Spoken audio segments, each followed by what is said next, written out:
മനസ്സിന്റെ നിയമം എന്ന് പറയുന്നത് വിശ്വാസത്തിന്റെ നിയമമാണ്. മനസ്സിന്റെ പ്രവർത്തന രീതികളിൽ വിശ്വസിക്കുക എന്നാണ് ഇതിന്റെ അർത്ഥം. നമ്മുടെ മനസ്സിനെ വിശ്വസിക്കുക എന്ന് പറഞ്ഞാൽ ചിന്തകളെ വിശ്വസിക്കുക എന്നതാണ്. മനസ്സിലുണ്ടാകുന്ന വിശ്വാസമാണ് നമുക്ക് ഫലമുണ്ടാക്കി തരുന്നത്.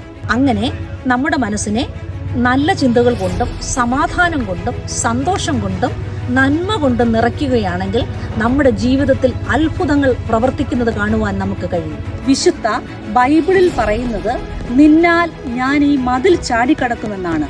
അതും ഒരു വിശ്വാസം തന്നെയാണ്.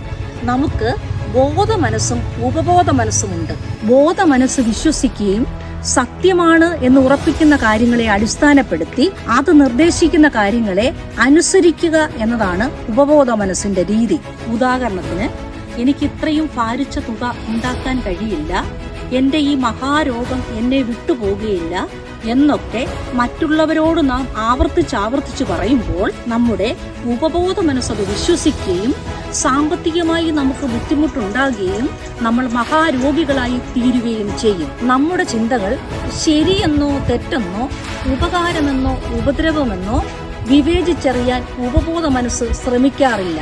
ആയതിനാൽ വേണ്ടാത്ത ചിന്തകൾ നമ്മുടെ മനസ്സിൽ വരുമ്പോൾ തുടക്കത്തിൽ തന്നെ അതിനെ ഇല്ലാതാക്കുവാൻ ശ്രമിക്കുകയാണ് നാം വേണ്ടത്.